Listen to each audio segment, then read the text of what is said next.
It's the Sort of Okay about show about horses with Buck and Kyle. I'm Kyle, and my co-host is right here. Luckily, in this country, we still hunt foxes, so I can sick the hounds on him, which make me very happy, and probably a lot of you too, because then you won't have to listen to him or see him anymore. The good thing is, I don't ever say anything, and if I do, they can't hear me anyway. So I'm safe, and so is Fox. And Fox is very important because Aubrey loves Fox. Oh, good. Very good. I am sporting the turtle instead because Trista loves turtles. So it is amazing how life becomes. In my office, I seriously have. Well, I have a fox as well. I probably have like 30 or 40 toys laying around my office. Not that I do much work. Not sure what this is. Anyway, we're not here to talk about kids. We're here to talk about horses. Right. And we're gonna cover a couple of competitions this show. We're gonna talk about Stable View, Morven, and review a little bit of the entries into Buccolo, and then we're gonna do another show next week on the Fairhill entry list and that sort of thing. And I think we got some exciting, informative episodes coming up too. We're gonna do one on building a water jump because I presently am building a water jump, and I'm hoping to have Buck here to host it. And then we've got a kind of amusing one that was done here last week, and we're going to patch that together and get it out to you guys hopefully next week as well. So please join in because they're going to get interesting as well about things to do with horses, but also a little bit silly. So looks like you got a little Donald Trump syndrome with that. Yeah. Well. Yeah. So anyway, I hope you make as much money as you guys. Maybe the show will get the ratings that his shows get. So keep on doing it. That makes you Hillary. Awesome. She's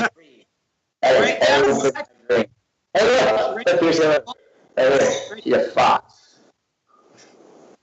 All right. So let's start with Stable View. I went up to that competition in Aiken. It's in there. Fantastic site. The barns are it's absolutely second to none. There's not a huge number of them, but the barns are beautiful. The indoor arena is absolutely massive. The footing is fantastic in the indoor. In the show jump ring, it was very, very good footing, very good in the dressage.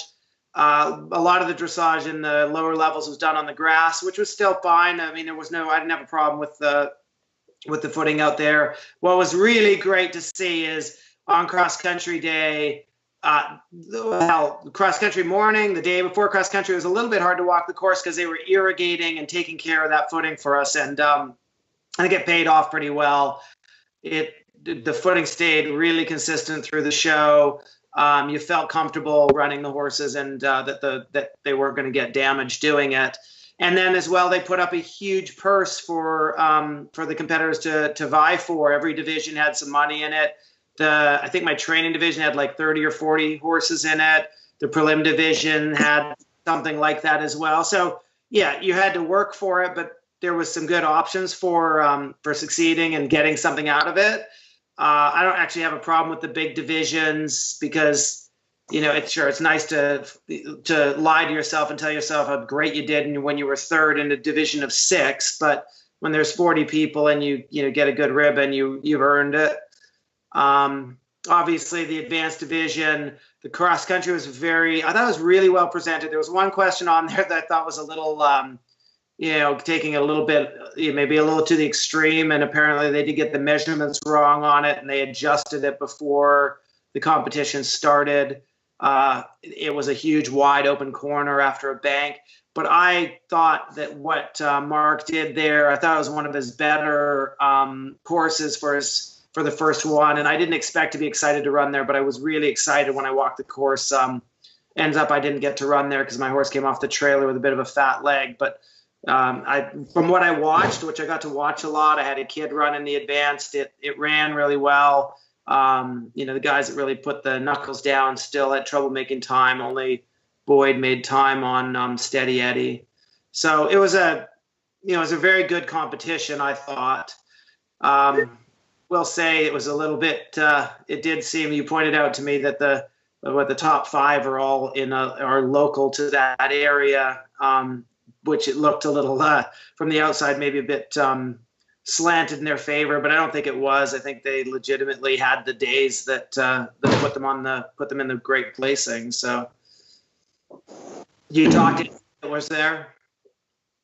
I haven't. I've been sort of rehabbing and trying to get myself back. I was really hoping to go there myself. I had a few horses entered, and after doing something stupid at Plantation, I didn't feel like I was ready to go all the way to South Carolina to go and not do anything. And so I didn't. But it's great for our sport to have the prize money and have the recognition, and it's I don't think any of us want to go for a ribbon anymore. We want to go and try to make a living doing this, and it's great to have big full divisions and have a real reason to go for it. And but I just watched a little bit of the live stream, and the live stream was quite honestly a little bit disappointing. Just from sitting there being a fan of the sport, it looked like there was just one camera that kind of went, and you saw, I don't know, like some jump that jumped into the arena, and then you saw it jump out of the arena, and then they turned and did a table, and then they did some kind of coffin or water, maybe it was a water to a skinny out or something, and then you watch the camera would kind of swing back, and you'd watch people do a skinny, I don't know, 10-9 stride, something like that, to another skinny, and there really wasn't any commentating, or maybe that was just my computer, I'm not sure. But, as a fan that was, broken and not at an event, it was, I really got excited to turn it on and watch it cross country. And, I didn't watch it for very long because there really wasn't much to see. I saw Doug Payne standing out in the middle of the show jumping, kind of pointing for a long time. And but it looks like a fantastic facility. I'm sure they'll get that better for next time. But it is, these events that are supposed to be for, close for the public so that they can see a lot of the jumps and the sort of more derby feel. I think that the event would probably,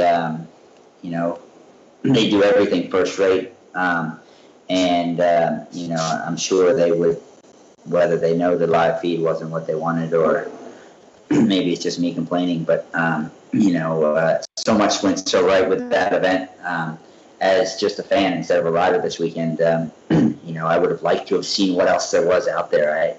We didn't see any of the corners. We didn't see any of the stuff you're talking about. So, hopefully next year I won't be a fan, but I'll be a rider. But, to take the sport to the next level, that fan involvement is a big deal. And, I was only involved for a little bit because it was too boring for me. Well, that is too bad, because I actually obviously never watched the live feed. I was there watching, and I got to see quite a bit just from being in the right location, I think. And then with the broadcasting, it's great to have the live feed, but you do want to have some color commentary. That's what makes sport, visual and interesting, because you're getting background information. And I mean, quite honestly, I didn't realize that was going on, because I would have volunteered to do that as I ended up not riding, because I find that. I would have watched that. What's that? I would have watched that. That would have been cool. I mean, obviously, the live feed is not nearly as good when I'm not riding, because there's not all kinds of crashes and all kinds of stupid things going on. And, so probably a lot less people tuned in to watch, people that rode well, and it made it look simple.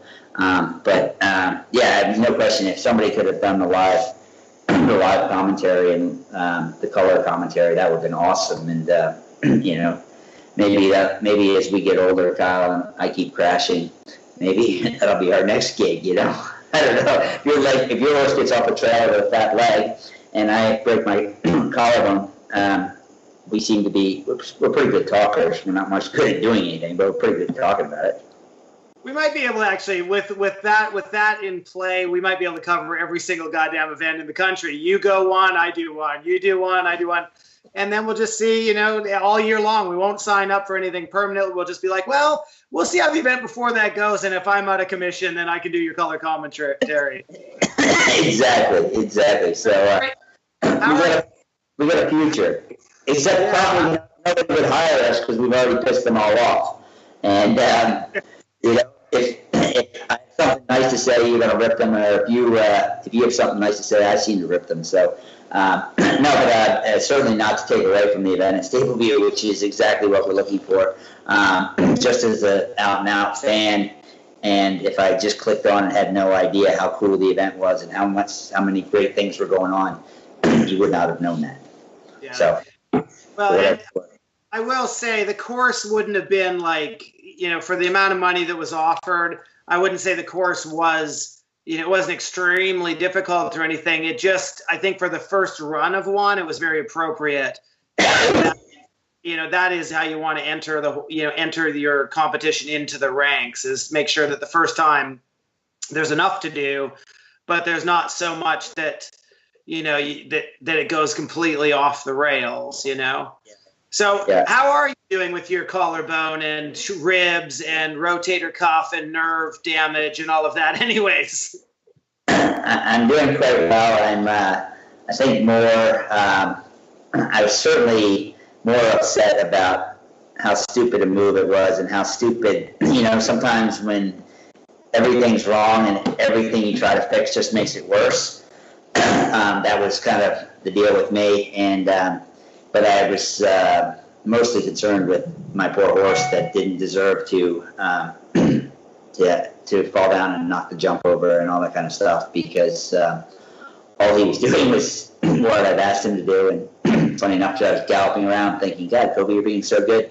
You're doing exactly what I'm asking you to do. And sure enough, for the first time in his life, he did exactly what I asked him to do the whole way around. And now he was a star, and I just was sick that I did that. And but thankfully, I deserve to get hurt. And, it's really not that big a deal. But I'm very thankful that my horse didn't get hurt, because he did not deserve to get, it was one of those mistakes that everybody makes. And, you hope to make it, once every 10, 20, years.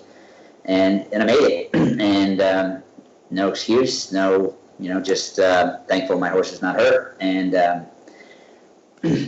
what can I say? I didn't think anything was wrong.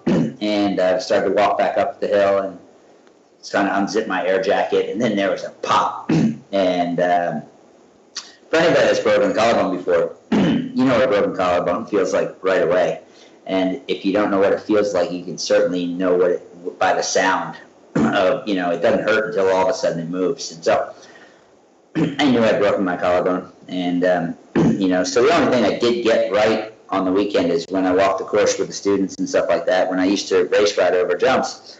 And when the ground was that firm, all the other jockeys used to call it collarbone ground, because when you hit the ground, you broke your collarbone. And so even though it's quite apparent that I have absolutely no idea what I'm doing when I'm riding, I clearly know what collarbone ground is, and I was just going to prove to them that, see, I was actually right in something. So I'm glad I could get something right on the weekend. And but yeah, it's disappointing. But Park Trader is thankfully fine, and so now I've broken both collarbones on him, so I should be good to go. Well, I mean, at least you have a wealth of experience in many, many fields, and you probably should have considered becoming an orthopedic doctor or something. You think I could have made more money doing that, or you think we're doing better on this show? No, this show, I mean, come on. Ryan Seacrest, Matt Lauer, you and me, what's the... I mean come on. We got it all going on. I mean, I think we need to market this thing to actually doctors and be like, look, listen to this guy. He knows, what the ground is, and so that means if you fall, you break your collarbone. You just go and get your collarbone fixed. That's it, done. We could actually have little advertising skits here. You could have your orthopedic surgeon's name come across the bottom. I could have, mine come across the bottom when it's appropriate, which I really hope it's not going to be appropriate very often. I really don't enjoy that. But we can market that out. I think it's a good idea. We've got a whole group out there that we could be doing it for. Well, I would just throw my orthopedic surgeon a bone because he was very nice to fit me in, and he's been a friend back from my amateur racing days. And thank you, Chris Lyons, for he puts all the jockeys, all the event riders, everybody in Unionville back together. And what doctor is going to tell you that you're going to be okay to ride in 3 weeks with a broken bone, right? He knows who we are, and he said as long as it doesn't displace, he said he thinks I'll be fine. And he's been a friend, and he's helped many equestrians over the time, and he's always made time for us and fit us in, and it's much appreciated, and hopefully I won't need to go visit him anytime soon. Yeah, I was just thinking that we might need to I might just send him a bill for that little shout out there. Not that I mind you doing it for your half, but my half of the show needs to be paid for that endorsement. That's all I'm saying.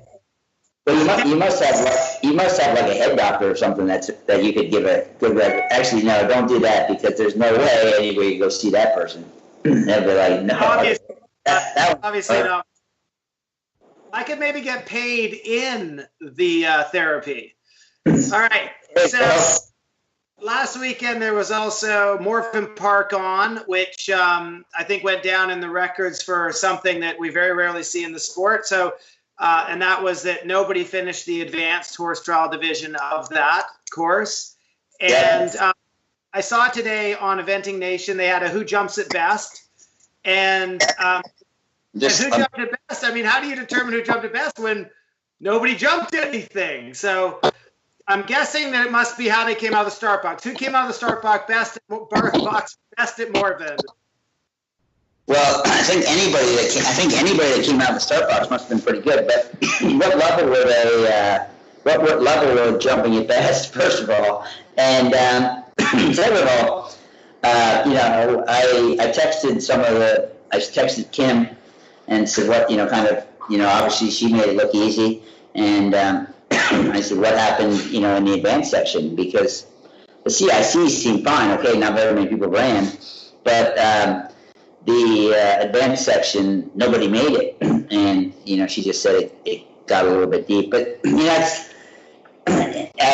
Morven Park, it's sort of sad, because Morven for me was, maybe still is probably one of the best cross country places in the country, and it is one thing I would like to see is if there's going to be a stable view, why can't events work together? If stable view was held on a one day, well, Morven Park could have been held, like you could have done stable view on Saturday and Morven on Sunday or something like that. I mean, I would, certainly, there's horses for courses and things like that. I mean, I think just, like the Morven Park cross-country experience, I think would be great for, some, lesser experienced horses. And, certainly there's some owners that are from, the Mid-Atlantic region that would really like to watch their horses go up in Virginia. And, there's certainly owners from down south that would like to see their horses go down south. But you almost need two kinds of horses. I mean, the AAC's course and the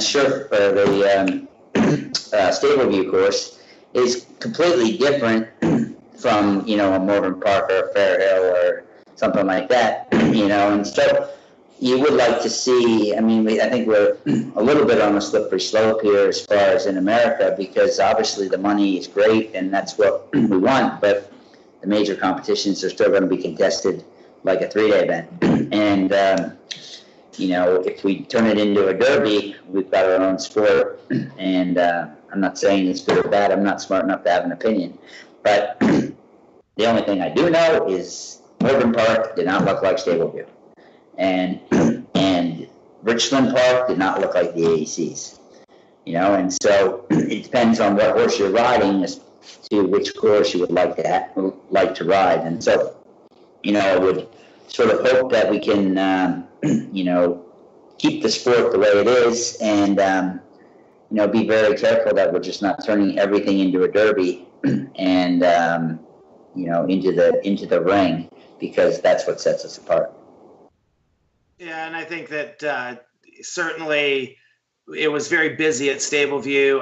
I'm not sure that it isn't, a little bit also because they can really manage the footing that way. But yeah, Morven has always been the one that, for me, when I'd go out and run Morven, I always it just felt great. The terrain's about perfect. It's steep enough. It's got enough questions in it. They do a great job there. I agree with you. It does take a little different horse, but I guess there's the thing is you really want to amalgamate and have one horse that can do all of those things. And I think that's what's going to make the true champion in the end, because a lot of those championship courses now sort of follow a little bit of that derby style feel where there's a lot coming at you in those narrow corridors and things like that. But it's not to say that.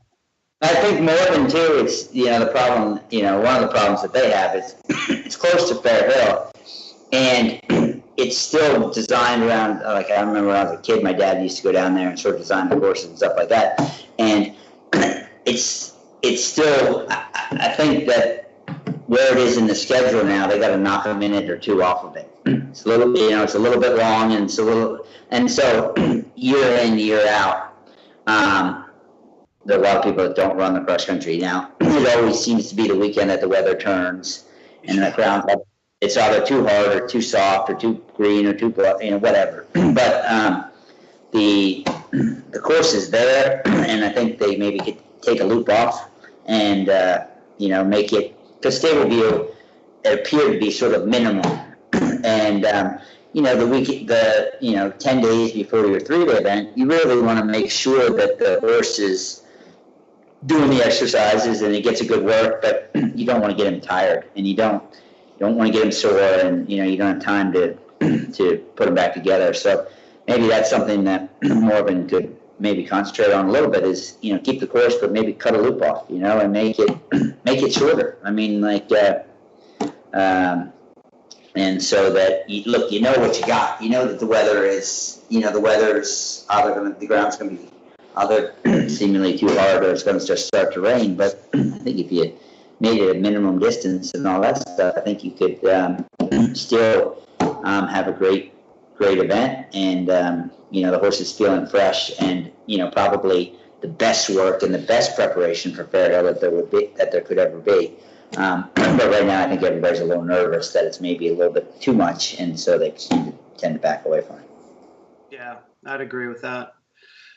So on that note, we've got Fair Hill next week. We're going to talk about, because Buck is going to be up there. I am going to stay in Florida and go to, I think there's a horse trial down here I'm doing a clinic. I can't remember which. I just didn't have anything worth taking to Fair Hill. My goals are a little different this fall.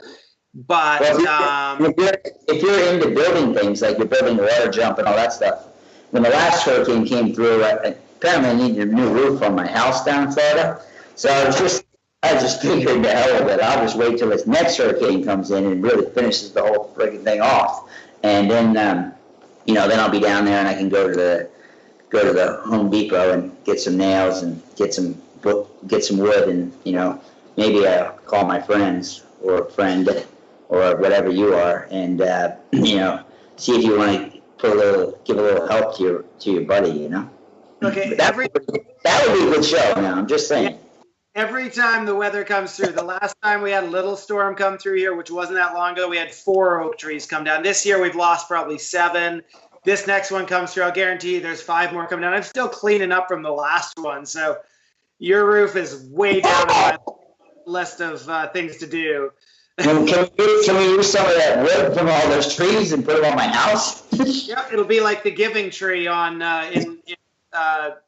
what is his name? Sheldon Silverman's book. You probably haven't read it because it's beyond your reading skills, but when your daughter's a little older, you'll read it to her and it'll tear you right up. There you go. Well, I hear you cut down trees. I think that's on an episode coming up. So maybe maybe we could just sort of kick it up a notch here and get you to cut down trees and put a roof on my house. Roof on your house. I love it. That sounds great. I'm not doing it. And then, so what are the other events coming up that we're not going to cover really, but we're going to just talk about, and we'll talk about while it's going on, is Buccolo, because of course America's sending over a team for the Nations Cup there. We got Lauren Kiefer on Meadowbrook Scarlet. We've got Kylie Lyman on Loop de Loop, right? Yep. And then Ellie McPhail on RF Eloquence, I think. But they're only having 3 on the team. And then Tammy Smith is riding 2 horses. But I guess they've chosen not to put her on the team, and I'm not all into the inside information, why that is, but I guess they have their reasons. So that seems sort of silly, but yeah, because Tammy's got Dempsey and Twisted Sister there. Tammy ran at Blenheim on, I think she did the CIC on Dempsey, and she tried the CCI on Twisted Sister, and apparently got out on course in braided reins with no gloves in the rain, and the mare's a bit strong, and it didn't work out very well.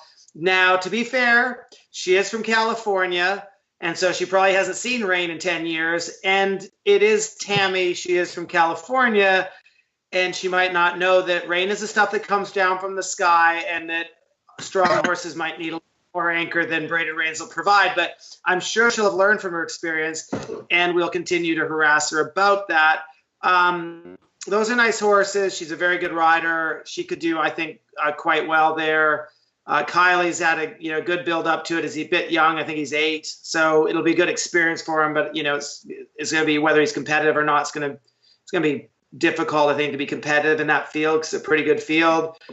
Lauren on Meadowbrook Scarlet, that horse has been doing quite well, and for all intents and purposes should be able to go there and do well. The one thing with Buccolo is, as narrow and as muddy as it can be there, it is hard to predict how any horse is going to handle it until they've done it.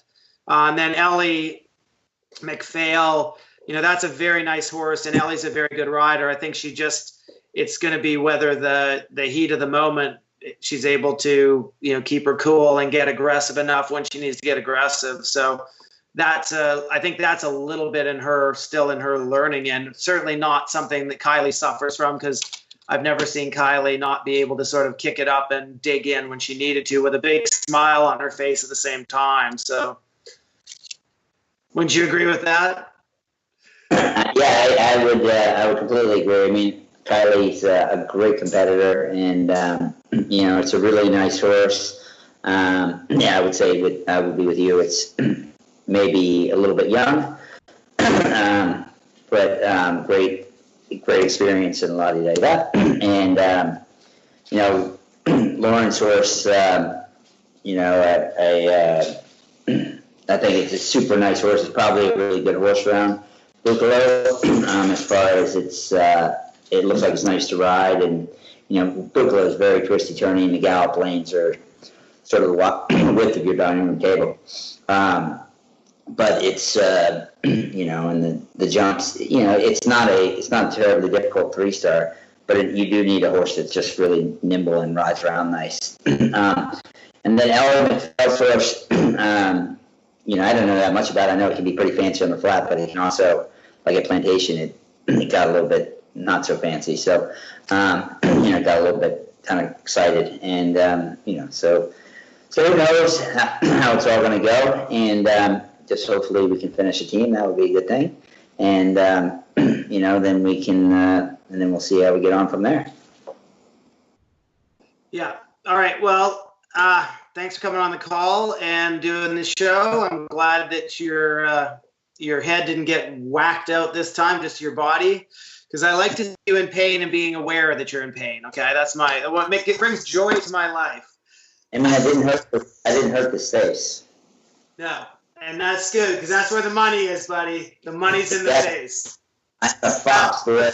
Fox. Thanks, everybody, for joining us. And again, stay tuned, because I think we got some good episodes coming up that we'll have them a little shorter, a little more to the point, and they'll be kind of fun. And Kyle's going to be putting a roof on my house. So I can't thank him enough for doing that. That is really, really kind. And I know he's plenty of money, so he'll just pay for it out of his pocket. And that is awesome. So thanks, buddy. Appreciate it. And, you know, get these screws out of I'm me. excited to do it for you. Yeah, I know you are. So that's awesome. And thanks, everybody, for watching. Till next time. All right. Thanks, guys.